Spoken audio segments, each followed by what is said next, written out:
Hi everyone, ఎలా ఉన్నారు? బాగున్నారా? రాత్రి మా ఊరి దగ్గర ఆంజనేయ స్వామి టెంపుల్ ఉంది. అక్కడ జాతర జరిగింది బాగా. ఆ జాతరకి మా కోడలు ఇద్దరు వెళ్ళారంట. ఒకరేమో మా అన్నయ్య కూతురు, ఒక అమ్మాయి కజిన్ సిస్టర్ కూతురు. మేము తినాలెళ్ళి కిచెన్ కిట్ కొనుక్కొచ్చుకున్నాం. అత్త నీకు వంట చేస్తామని చెప్పి ఎర్లీ మార్నింగ్ వచ్చారు. నన్ను నిద్ర లేపి వంట తయారు చేస్తున్నారు. నేనైతే వెళ్ళలేదు.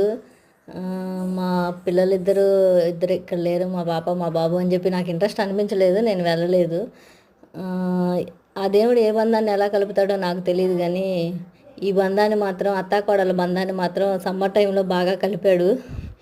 నేను వెళ్ళలేదని చెప్పేసి నా కోసం, అత్త నీకోసం సర్ప్రైజ్, అత్త నువ్వు రాకపోయినా నీకోసం ఇది తీసుకొచ్చామని చెప్పి ఒక కోడలు జడకాయ తీసుకొచ్చింది, ఒక కోడలేమో దండ తీసుకొచ్చింది. అత్త కోడల బంధం అంటే ఇదేనేమో అనిపించింది నాకైతే. చాలా చాలా హ్యాపీగా అనిపించింది. నీకోసం తెచ్చాము అత్త, నువ్వు రాలేదు